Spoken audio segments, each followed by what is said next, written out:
This is crazy. 7 Democrats and an independent just torpedoed everything. They just gave in without getting the one thing they've been demanding for the past 40 days. And while I'm actually going to be talking about 9 members of the Democratic caucus, I'm talking about these 8 because that's the exact number that Republicans ended up needing to break up the filibuster. And that because there was actually a Republican holdout, Rand Paul. The main thing, they get the 60 votes, they vote on a package that includes a stopgap funding bill that'll reopen the government through January 30th. Also, the package includes several bills to fund some government operations for the entire fiscal year, which is through September 2026, including agricultural programs, military construction, and Veterans Affairs. Also, one of the most notable things is going to include a full year of funding for the Supplemental Nutrition Assistance Program, otherwise known as food stamps. And the Senate deal would bring back federal employees fired during the shutdown and guarantee pay to those who either worked without pay or were furloughed, which is something that is normally provided, but also something that Trump threatened to withhold. But also, a huge thing is that what's missing is an extension of the enhanced tax credits that millions of Americans rely on to lower costs for health insurance purchased through the Affordable Care Act. Right? Instead, this deal, it just sets a date for a vote on extending ACA subsidies to take place in December. So there is no guarantee whatsoever that this will clear the Senate, let alone the House. And so immediately you saw a big backlash inside of the Democratic Party with, for example, people like Alexandria Ocasio-Cortez saying, people want us to hold the line for a reason. This is not a matter of appealing to a base. It's about people's lives. Working people want leaders whose word means something, with many House Dems reportedly talking about supporting primary challengers to their colleagues in the Senate. And on that note, you had Representative Ro Khanna going after Chuck Schumer, even though Schumer wasn't among those who voted for the deal, saying Senator Schumer is no longer effective and should be replaced. If you can't lead the fight to stop healthcare premiums from skyrocketing for Americans,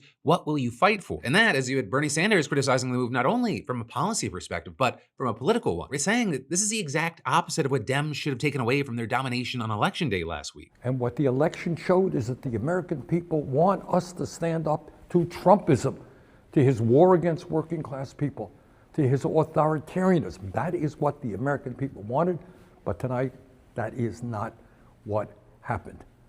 So we've got to go forward, do the best that we can to try to protect working class people, to make sure that the United States not only does not throw people off of health care, but ends the absurdity of being the only major country on earth that doesn't guarantee health care to all people. We got a lot of work to do.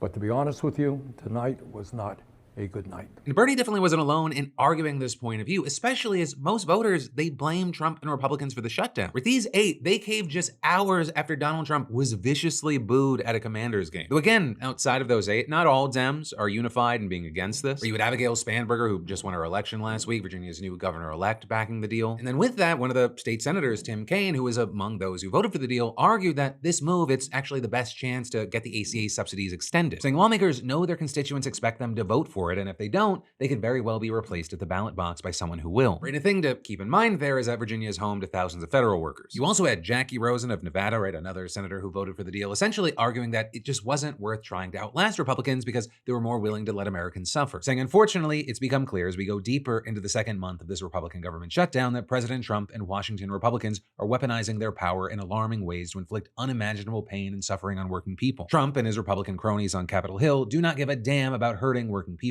and their conduct over the last month has been nothing short of appalling. Now, all that said, technically, as I'm recording this, not everything is set in stone, but it could take days for a final bill to move through the Senate, and the House, which has been out of session since the 19th of September, they'd need to come back to Washington to vote as well, with likely almost every Republican needed to get it passed. And there, while they may ultimately not get much to say in the matter, you had Minority Leader Hakeem Jeffries vowing Democrats would fight against it, and adding, Donald Trump and the Republican Party own the toxic mess they have created. But then also with this, I'll say, in the meantime, while that's playing out, the effects of the shutdown, they're only going to continue to be felt. And I mean, not only in the time it takes to get this passed, but also it'll be felt even after it ends in some places. Right, one example, U.S. Airlines just canceled more than 2,000 flights yesterday for the first time since the shutdown began, and there were more than 7,000 flight delays, according to FlightAware. But then also, you've had officials saying that the country's long-time shortage of air traffic controllers, it may only end up getting worse after all of this ends. You have people like Transportation Secretary Sean Duffy saying that some have been speeding up their retirements lately, saying up to 15 or 20 a day are retiring. And then another example is, the more than 42 million Americans who rely on food stamps. They've been helpless as the Trump administration has fought tooth and nail not to give them the aid they've qualified for. It's been a whole thing. The White House first refused to tap contingency funding to keep that coming through November. Then 2 federal judges ruled that the administration had to make use of that money, but the administration announced it would only partially fund the program for November. Then you had a judge coming back and saying they should dole out the full benefits, but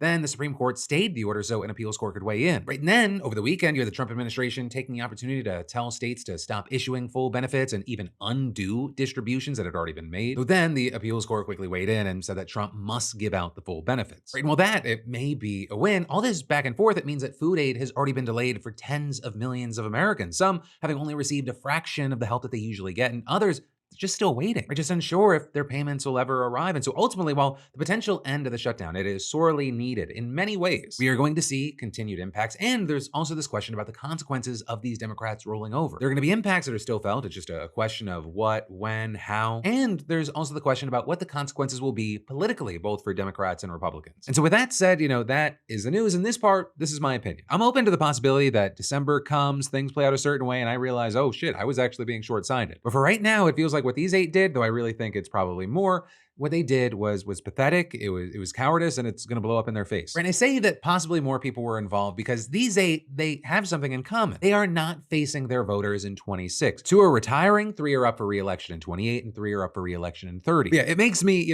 pocket that little 5 to 10 minute rant video and focus on Chuck Schumer instead. Because Chuck, I think you think you're being smooth with it. But Chuck, I'm seeing more people than ever thinking you are a weak, mealy-mouthed weasel. Right, and with that, I'll say, I knew that you weren't built for this moment, but holy shit, it's almost impressive how useless you are. Like, it's no secret, you are up for re-election in 26, and it really looks like you're trying to save face with this no vote, but it appears that everyone's seeing right through you. But also, even if you're not being snaky, it's not a great look, because you've either helped orchestrate the situation, have these 8 kind of take the hit, hope that it doesn't really affect them in the future. So you're being sneaky, or these 8 just ignored you, and so you're just ineffective, and neither of those situations inspire confidence. Right? Whoever headed either situation shouldn't lead. Like, your one qualifier is, I guess you put the L in leader. But hey, again, I could be right, I could be wrong.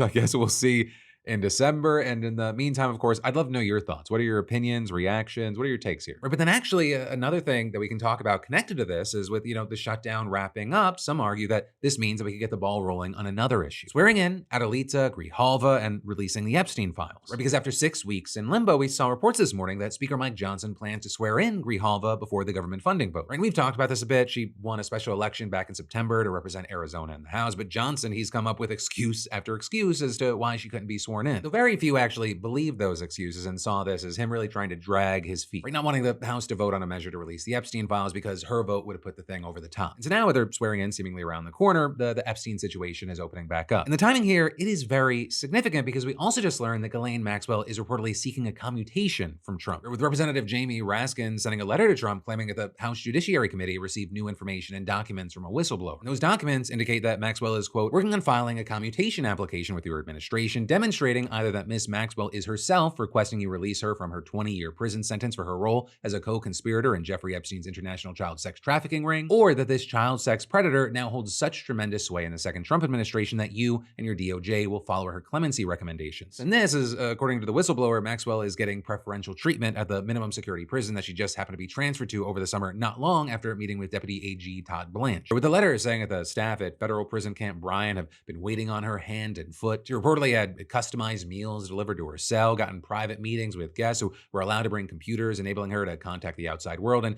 she got to fucking play with a puppy? I mean, it's also damn ridiculous. In fact, one of the top officials at the prison has apparently even complained that he is, quote, sick of having to be Maxwell's bitch. And this is, there have been reports where they got emails where she said she was much happier at this facility and writing, I feel like I have dropped through Alice in Wonderland's looking glass. Right? And then also in this letter to Trump, you had Raskin writing, you should not grant any form of clemency to this convicted and unrepentant sex offender. Your administration should not be providing her with room service, with puppies to play with federal law enforcement officials waiting on her every need, or with any special treatment or institutional privilege at all. With Raskin demanding that Trump make AG Blanche available for a public hearing to address these allegations, and also asking that Trump answer a handful of questions like, has he discussed a commutation with Maxwell or anyone in his administration? Did he direct anyone to give Maxwell preferential treatment? And what have Maxwell's attorneys and associates promised him? Right? And this is also not the only recent effort for transparency on this case that we've seen from lawmakers. Right? Just last week, they requested an interview with ex-Prince Andrew, who lost his royal titles over Epstein allegations. A letter saying that the House Oversight Committee is seeking to uncover the identities of Mr. Epstein's co-conspirators and enablers. But there, I'd say, while it's worth noting that Congress does have subpoena powers, because Andrew is a foreign national, he could just ignore the summons. But for now, we'll have to see what happens next with ABUGHAZALEH Grijalva, with the Epstein petition, and also with this potential commutation. And then there's more we're gonna get into in a moment, but first, let me say, they're all go ahead, treat yourself, and then boom, interest rates higher than your self-esteem at brunch. Right? That's the trap, keeping you paying forever while banks throw parties with your money. Then enter today's sponsor, PDS Debt, the company that I'm pretty sure banks are getting tired of, because they've already helped hundreds of thousands of people cut their debt, stop the collection calls, and finally keep more of their cash where it belongs, in their pockets, not the banks. Whether it's credit cards, personal loans, collections, or medical bills, PDS Debt creates custom plans built around your real situation, not one-size-fits-all nonsense. No minimum credit score, no gimmicks, just real people helping you find a real way out. Or they'll look at your numbers, figure out what works for you, and get you moving toward debt-free faster than your interest can pile up. You know, they're A+ rated by the BBB with thousands of 5-star reviews on Google and Trustpilot because they actually deliver results. Because bottom line, the system's rigged, but that doesn't mean that you have to play by its rules. And right now, you're just 30 seconds away from starting your journey to being debt-free. So get your free assessment and find your best option right now at pdsdebt.com/DeFranco. It's pdsdebt.com/DeFranco, or even easier, use that QR code on screen. But then next up, in the news state, we should probably talk about Donald Trump pardoning Rudy Giuliani and the Kraken, because many woke up today to find U.S. pardon attorney Ed Martin saying that Trump signed presidential pardons for 77 of his allies accused of trying to overturn the 2020 election. And this list of names includes the likes of John Eastman, a lawyer who advised Trump's 2020 campaign, and Sidney Powell, aka the Kraken, a conservative pundit who kind of became the public face of the campaign for a minute. And in this document that Martin shared, it was dated for Friday, and it reads that the pardon is full, complete, and unconditional, and that it, quote, ends a grave national injustice perpetrated upon the American people following the 2020 presidential election, and continues the process of national reconciliation. Right, many of the people on this list were those that led the push to pressure state legislatures to reject Biden's victory, especially in key swing states like Georgia, where Giuliani, Eastman, Powell, and even Trump himself were indicted back in 2023 by an Atlanta grand jury. But also a big thing I'll say with this is, while yes, it understandably is making headlines, this is largely seen as entirely symbolic, right? Because these pardons, they only apply to federal charges, and none of these people are actually facing any of those. Right? And so for their state level charges and cases, it's not going to do a damn thing. So for like Giuliani in Arizona, he's currently facing election interference charges because, according to prosecutors, he was part of a scheme that was looking to falsely declare Trump the winner of the 2020 election. But also, that's not to say that these pardons don't matter, because while yes, maybe they're largely symbolic now, in the future, it would prevent later administrations from targeting these people. And with that, you had Press Secretary Caroline Leavitt saying in a statement, "These great Americans were persecuted and put through hell by the Biden administration for challenging an election, which is the cornerstone of democracy." And adding, President Trump is putting an end to the Biden regime's communist tactics once and for all. Right? And so with all this news, I think there are lessons here. One, it is kind of the continuation of Donald Trump very publicly showing, hey, as long as you kind of do what I say or roll with me, I'll do whatever I can to protect you. But also in doing this, and really so much of what he's been doing in the second administration, I think it's shown pretty much anyone that's not aboard the Trump train how important local elections are. Right? States' rights, states' laws, who you're electing to enforce those things. It's always been important, but it's really more important than ever, and really more highlighted than ever. Accountability and norms been out the window. But then next up in the news, if you thought the stuff that RFK Jr. has been doing and saying from his post in DC that was crazy, just wait till you hear what his friends are saying down in Austin, Texas. Or because the anti-vax nonprofit that he founded, Children's Health Defense, they hosted a conference there over the weekend titled Moment of Truth. And you had about 1,000 people attending. You had activists, homeopaths, physicians, lawyers, parents, some with their autistic children, and for the first time ever, sitting politicians. And while RFK wasn't there, at least in physical form, he was certainly there in spirit. Or with vendors selling glass ornaments featuring his face, Maha hoodies and scarves, hats reading "RFK Jr. was right about everything," and even baby onesies emblazoned with "Unvaxxed, Unafraid." But as much respect as there was for the health secretary, there was also some grumbling that he wasn't anti-vax enough. Or with Ray Flores, for example, a senior outside counsel for Children's Health Defense, complaining that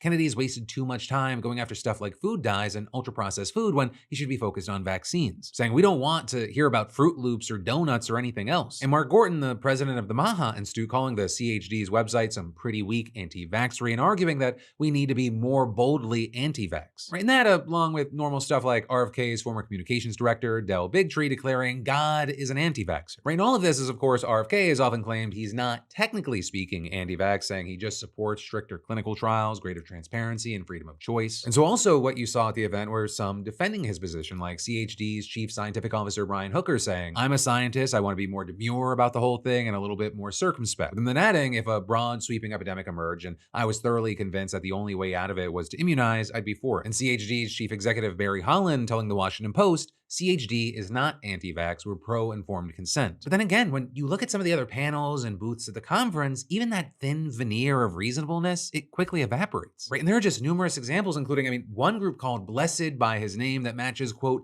mRNA tech-free blood donations to recipients. Right, but then also you had some more high-profile names in the mix, including Republican Senators Ron Johnson and Rand Paul. And you had both attending virtually, Paul delivering a talk entitled "Why Isn't Tony Fauci in Prison?" And it was exactly what you'd expect. People are impatient. They say, why not just drag him in?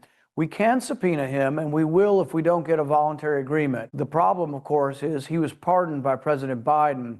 So is President Biden's pardon valid? Is the auto pen a valid way to do it? I have recommended charges to the Department of Justice under Biden and again under Trump. You then also had Florida Surgeon General, who's the same guy who once compared vaccine mandates to slavery speaking, and he had some rather dramatic words for the press in attendance. I saw reporters from Washington Post and The Atlantic that represent these forces that, and I have nothing against them, but, just to be clear, they represent forces who are working toward the enslavement of humanity. Also, if you were willing to pay a few $100 extra to access a special portion of the event, you got to see a conversation between comedian Russell Brand and RFK's wife, actress Cheryl Hines. And you had one reporter summing up Brand's contribution to the event saying, Brand flopped in an armchair with his shirt undone, rolled through manic monologues about all kinds of topics. Catching lizards with Kennedy, his trials, parenting a sick child, the strength of President Donald Trump's handshake, and French First Lady Brigitte Macron's alleged male member. Ramblings that seemed to make Hines and some of its mostly white older audience visibly uncomfortable. Right, and then with that, there's also been a lot of talk about Hines herself. Right, on one hand, she's been married to Kennedy since 2014, but then on the other hand, you had Politico reporting in 2021 that